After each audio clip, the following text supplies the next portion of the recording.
नमस्कार फ्रेंड्स, ज्ञाता टूर में आपका स्वागत है। मैं हूं आपका होस्ट शुभम मिश्रा और अभी हमारा राजगीर में आज सेकेंड डे है। कल हम लोगों ने जो विज़िट किया वो जू सफारी था और नेचर सफारी था। उसके बाद हम लोग नालंदा खंडहर घूमने गए थे। वहाँ पे हम लोगों को बहुत ज़्यादा चीज़ सीखने को कल मिला। 2500 साल पहले का सिविलाइजेशन क्या था, किस तरीके से लोग पढ़ते थे। अगर आप डीपली उसके बारे में देखना चाहते हैं तो आप हमारे कल के वीडियो में देख सकते हैं। आज हम लोग जो विज़िट करने वाले हैं वो हम लोग साइक्लोपियन वॉल पहले मतलब हम लोग अभी साइक्लोपियन वॉल पे खड़े हैं और इसको विज़िट करेंगे, इसके बारे में आपको बताएंगे। उसके बाद हम लोग जाएंगे शांति स्तूप से फिर आके हम लोग जो विज़िट करने जाएंगे वो है जरासंध का अखाड़ा। उसके बाद हम लोग सोन भंडार विज़िट करेंगे। उसके बाद हम लोग ब्रह्मकुंड विज़िट करेंगे। उसके बाद हम गया के लिए निकल जाएंगे। ठीक है, तो पहले आपको साइक्लोपियन वॉल के बारे में बता दें। राजगीर 5 पहाड़ों से घिरा हुआ एक जगह है जहाँ पे कई राजाओं ने राज किया पहले, जिसमें से बिंबिसार भी रहें, जरासंध भी रहें, तो बहुत सारे लोग रहें। तो बहुत सारे राजा लोग यहाँ पे जब राज किए, उसकी वजह से इस जगह का नाम राजगृह पड़ा, क्योंकि यहाँ पे वो रहते थे, उनका यहाँ निवास स्थान था। तो 5 पहाड़ी से इनका घिरा हुआ जो था साम्राज्य था। तो पहाड़ी जहाँ पे ऊंची है वहाँ तो ठीक है, लेकिन जहाँ से डाउनफॉल था पहाड़ी का, तो वहाँ से उन्हें ऐसा लगा राजा को कि बाहर से कुछ लोग भेज सकते हैं इस जगह को। तो सिक्योरिटी पर्पज से उन्होंने साइक्लोपियन वॉल का निर्माण किया। जो हमारे पीछे आप देख रहे हैं इस तरीके से, आपको ऐसा लग रहा होगा पत्थर सजाया हुआ है, लेकिन ऐसा कुछ नहीं है। ये पत्थर का वॉल खड़ा किया गया है जिसको साइक्लोपियन वॉल कहा जाता है। ये दुनिया का पहला साइक्लोपियन वॉल था। उसके बाद लोग चाइना वॉल जो देखने जाते हैं उसके बाद बना है, लेकिन हमारा ये सबसे पहला था। और ये सोच सकते हैं आप उस समय में किस तरीके से क्रिएट किया गया होगा, किस तरीके से बनाया गया होगा। उस समय में कोई भी हाई टेक्नोलॉजी नहीं था, हमारे पास कुछ मशीनें नहीं थी उस समय। तो कितने मैन पावर्स लगे होंगे इसमें और कितना समय लगा होगा कि ये दीवार को खड़ा किया गया होगा।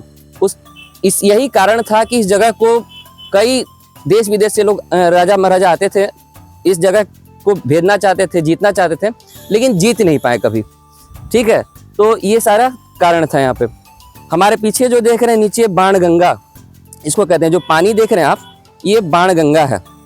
जब जरासंध को से लड़ने के लिए 5 पांडव आए थे, तो 5 पांडव जरासंध से लड़ने के लिए जब आ रहे थे तो उन्हें प्यास लगी इस जगह पे। तो प्यास लगी तो अब तो वो लड़ने आए हुए थे, तो डायरेक्ट अपना ताकत या शक्ति कैसे दिखा सकते थे। तो वो लोग एक साधारण साधु का भेष धारण किए। उसके बाद उसमें से अर्जुन जो थे, 5 पांडवों में से जो भाई थे अर्जुन, उन्होंने इस जगह पे जो बाणगंगा आप देख रहे हैं, इस जगह पे बाण मारा और यहाँ से गंगा प्रवाहित होने लगी जो धरती में से निकली, और उन लोगों ने अपना प्यास बुझाया। तो इस जगह का नाम बाणगंगा पड़ा। तो जहाँ पे हम खड़े हैं ये जगह को बाणगंगा भी कहते हैं। और चारों तरफ साइक्लोपियन वॉल जो बनाया गया है, इसकी दूरी मतलब टोटल जो ये है करीब 45 किलोमीटर का ये साइक्लोपियन वॉल है। तो ओवरऑल उस समय क्यों नहीं कोई भेद पाया इस जगह को, ये आप समझ सकते हैं इस चीज़ से। ठीक है, तो यही था ओवरऑल साइक्लोपियन वॉल। और यहाँ से संजय जी ने हमें बताया, जो हमारे साथ 2 दिन से हैं, कि जैसा कि हमने कहा कि इस जगह को बनाने में कितना समय लगा होगा। तो यहाँ पे एक दीवार था जो टूट गया था। उस दीवार को टूटने के बाद अभी फिलहाल में बिजली गिरने की वजह से नॉर्मल सा कॉर्नर टूटा हुआ था उसको बनाने में, जबकि आप आज के डेट में टेक्नोलॉजी बहुत ही ज़्यादा है, अपने पास मशीनें हैं, उसको बनाने में भी 5 महीने लग गए थे। तो आप सोच सकते हैं 45 किलोमीटर का ये वॉल उस समय पूरे जंगल में था और पहाड़ों पे था। तो किस तरीके से इसको बनाया गया होगा और क्या आर्किटेक्ट होगा उस टाइम का, ये आप देख सकते हैं और सोच सकते हैं। तो ओवरऑल आपको यहाँ पे आना चाहिए। चीज़ें शायद आपको लगेंगी कि पुरानी है, खंडहर की तरह है, लेकिन आप जब इस जगह पे आओगे, अपने फैमिली के साथ आओगे, बच्चों के साथ आओगे, तो आई थिंक कुछ सीखने को मिलेगा और बच्चों में भी ये अंदर से चीज़ें जागेंगी कि हमें भी कुछ करना चाहिए आगे जाके। तो ओवरऑल ये जगह हमें तो बहुत अच्छा लगा। तो इस जगह को हम पहले थोड़ी देर यहाँ पे बिताएंगे, कुछ चीज़ों को और समझेंगे। उसके बाद हम यहाँ से निकलेंगे शांति स्तूप की तरफ। इस दीवार को तो आप देख रहे हैं, ये साइक्लोपियन वॉल का एक हिस्सा है। इस चीज़ को हमने अभी देखा, तो इसमें कोई भी, जैसे पहले कुछ दीवारें थी कि चूना सुरती वगैरह मिला के जो कहते हैं बनाया जाता था, जैसे नालंदा यूनिवर्सिटी खंडहर जो हम घूमने गए थे, उसमें भी उस चीज़ को मिलाया गया था। बट इस दीवार को बनाने में कोई भी इस तरीके से कोई भी चीज़ यूज नहीं हुआ है। सीमेंट उस समय होता ही नहीं था, सीमेंट शायद होता तो 50 से 60 साल में ही खत्म हो जाता, बहुत होता तो 80 साल जाता। इसको सिर्फ इंटरकनेक्ट करके, पत्थरों के ब्लॉक्स को लेके इंटरकनेक्ट करके किस तरीके से बनाया गया है कि आज भी ये करीब जो है हजारों साल से खड़ा है। और मेरे ख्याल से कि जिस तरीके से हम अभी देख पा रहे हैं, ये कई हजार साल तक अभी भी खड़ा रह सकता है। भले ही कहीं कहीं से ये जर्जर हो रहा हो, तो उसकी मेंटेनेंस जो है आर्कोलॉजिकल डिपार्टमेंट करती रहती है, लेकिन इससे पूरी तरह से तहस नहस हमें नहीं लगता कि जल्द होने वाला है। जब तक ये शायद पहाड़ रहेंगी तब तक ये कहीं ना कहीं इसका अंश रह जाए। तो ये ओवरऑल साइक्लोपियन वॉल था।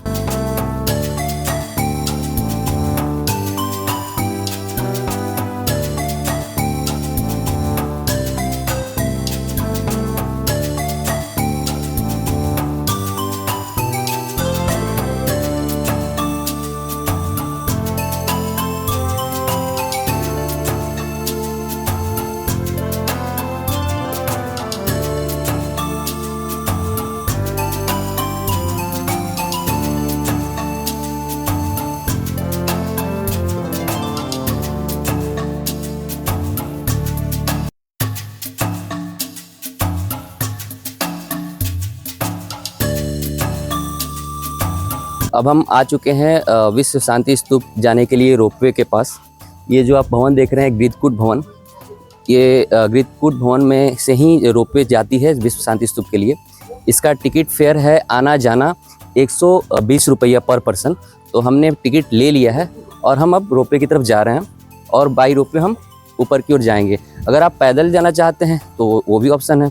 वो गृतकूट पर्वत से आप जा सकते हैं, करीब 1.5 से 2 किलोमीटर पैदल आपको ट्रैक करके जाना होगा। तो अपना अपना सबका ये है, जो रोपवे से जाना चाहते हैं रोपवे से जाएं, और जो यंग हैं बहुत लोग चाहते हैं ट्रैक करते हुए जाएं, तो उनके लिए गृतकूट पर्वत से आपको जाना पड़ेगा। तो चलिए हम अब रोपवे लेते हैं और फिर हम ऊपर की ओर जाएंगे विश्व शांति स्तूप देखने।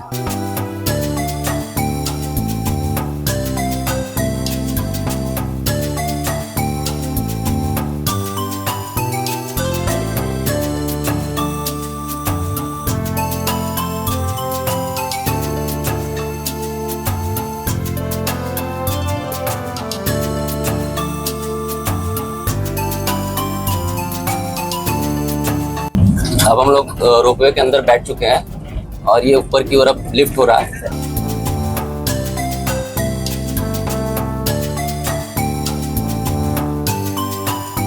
वो जो आप चेयर वाला देख रहे हैं, ये बहुत ही पुराना पैटर्न है। उस कई सालों से वही पैटर्न चला। बाद में ये जाके ये जो आप बस लिफ्ट देख रहे हैं, ये बाद में लगाया गया है, जिसे हम अभी ऊपर जा रहे हैं। वो नीचे आप जो देख रहे हैं रास्ता, वही पैदल जाने का रास्ता है, जहाँ से आप पैदल ट्रैक करके जा सकते हैं। तो आप जब नीचे से ट्रैक करके जाएंगे तो उसी रास्ते से आप जाएंगे ऊपर की ओर।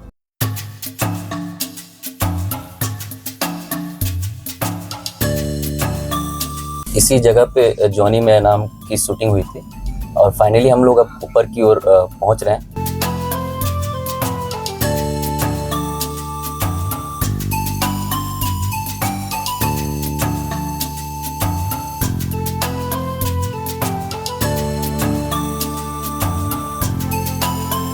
फाइनली हम लोग ऊपर की ओर पहुंच चुके हैं अब।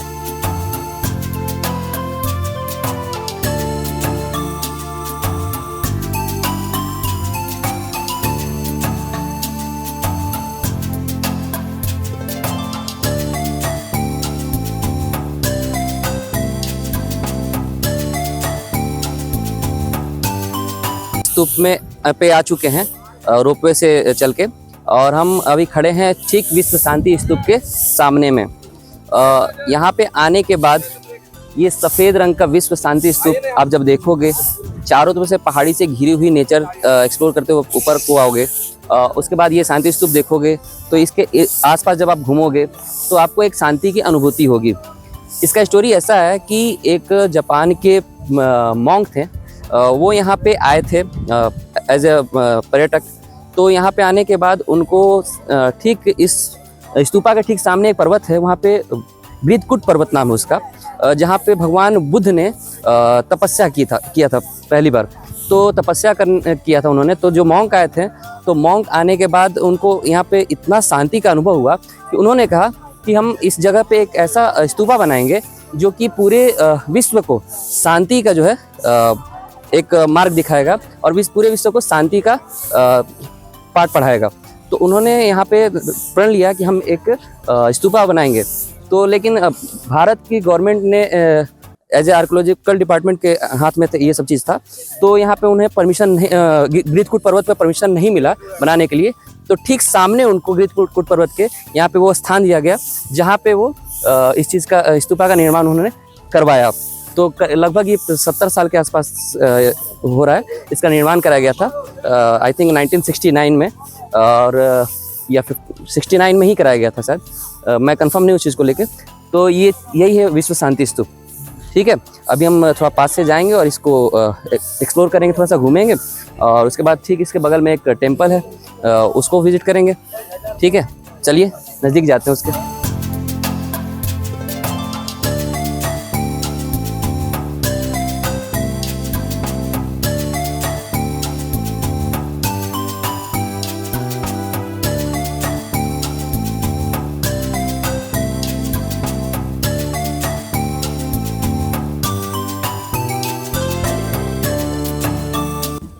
यहाँ पे जो आप स्टोन देख रहे हैं, इस पे जापानी लैंग्वेज में लिखा हुआ है ना मो म्यो हो रेंगे क्यों।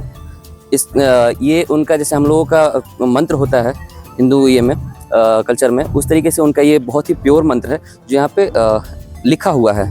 तो उसी मॉन्क ने यहाँ पे ये पत्थर जो है, स्टोन जो है लगाया था। यहाँ पे आप देख सकते हैं लिखा हुआ भी है, इस पत्थर पर ना चढ़ें, क्योंकि ये उनके जो है प्योरिटी का प्रतीक है ये मंत्र। तो ये चीज़ यहाँ पे है।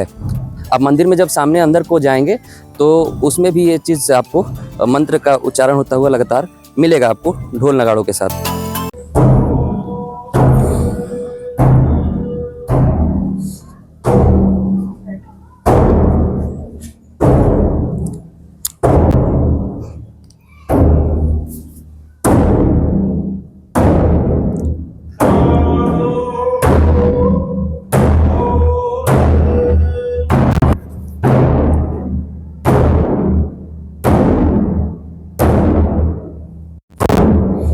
तो हमने विश्व शांति स्तूप विजिट कर लिया। अब यहाँ से हम निकलेंगे सोन भंडार की तरफ। वो लगभग यहाँ से 7 किलोमीटर की दूरी पे है। तो हम आपको सोन भंडार में अब जाके फिर ज्वाइन करेंगे। चलिए अब सोन भंडार की तरफ चलते हैं।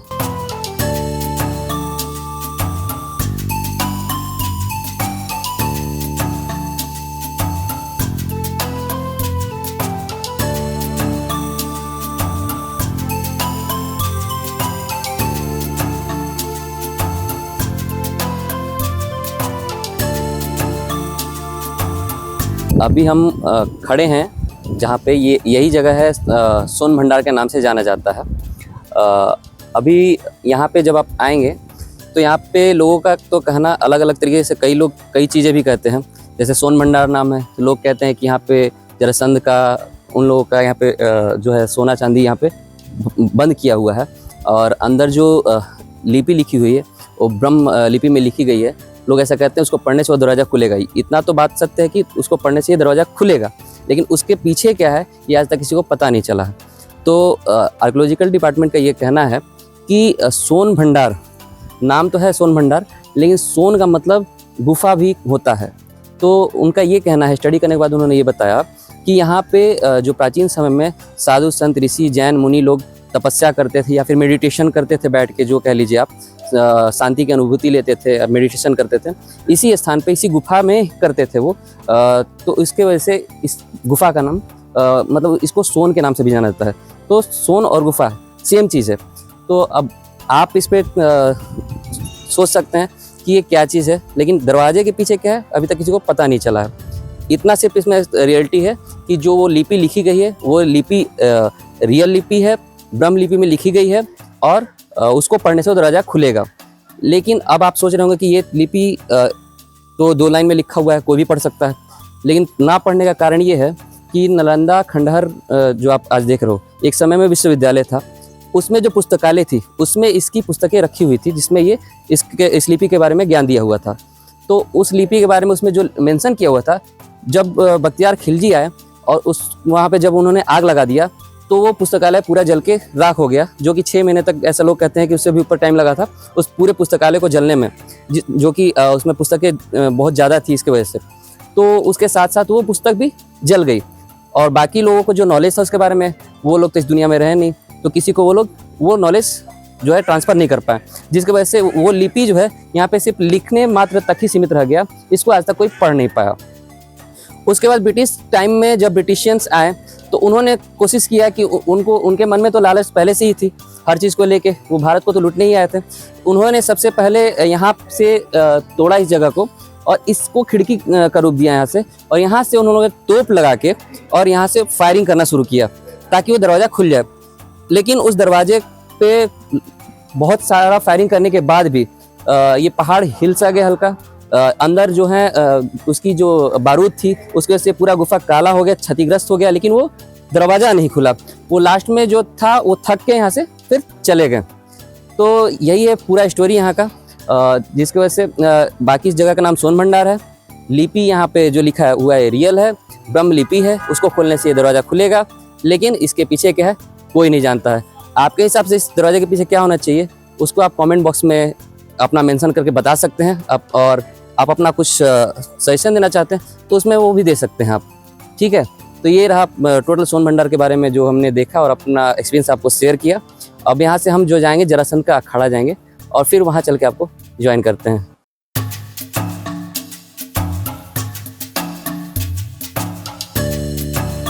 तो हम अभी सोन भंडार से घूमते हुए आ चुके हैं जरासंध के अखाड़े तक। यही है जरासंध का अखाड़ा जहाँ पे हम खड़े हैं, और ये वहाँ से आने के लिए आपको आप अपने 4 व्हीलर से भी आ रहे हो तो आपको ई रिक्शा लेके ही आना पड़ेगा, क्योंकि इधर एंट्री नहीं है आपके 4 व्हीलर की, ठीक है। तो हम यहाँ पे आ चुके हैं, और ये जो आप अखाड़ा देख रहे हैं यहाँ पे हम खड़े हैं, यही इसी अखाड़े में युद्ध हुआ था भीम का और जरासंध का।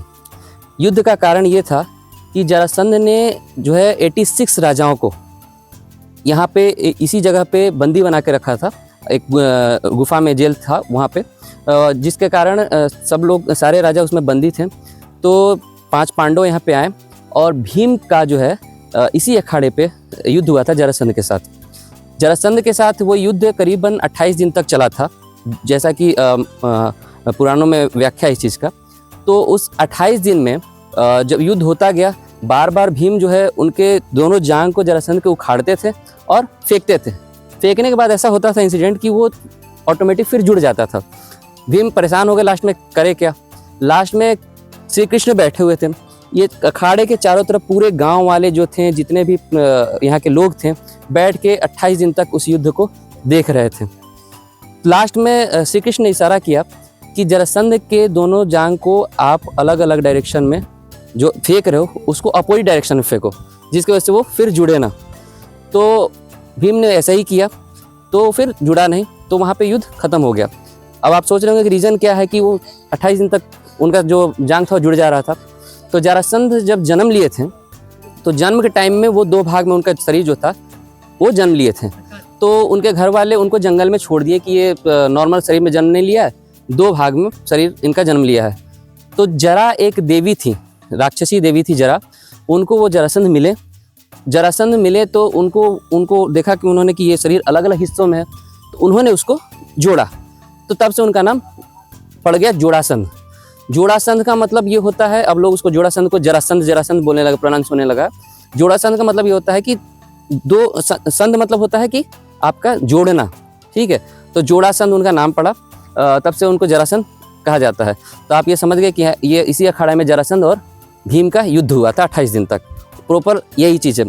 दूसरी बात कि यहाँ की मिट्टी ऐसी है, उस समय में जो ये अखाड़ा था, अखाड़े में जो मिट्टी रहती थी, तो जो भी पहलवान लोग थे, पहलवान लोग युद्ध करते थे, तो युद्ध करते समय मतलब युद्ध इसमें करते थे या फिर जो पहलवानी का प्रैक्टिस करते थे, तो इस मिट्टी में चंदन घी और जो है चंदन घी और दूध का मिश्रण किया जाता था, ताकि आज के नॉर्मल डे में आप देखते होंगे पहलवान लोग सरसों तेल लगाते हैं शरीर में या घी लगाते हैं डायरेक्ट। तो चंदन घी और आपका जो है चंदन घी और हल्दी का जो मिश्रण था, उस मिश्रण की वजह से ये इतना इसमें किया गया था कि इस मिट्टी को आप देख सकते हैं कि आज भी ये मिट्टी एकदम प्योर जो है ना सॉफ्ट है, आप इसको टच करेंगे और ये बिल्कुल ही चंदन की तरह लगता है। और इस मिट्टी में थोड़ी खुशबू भी आज तक बरकरार है।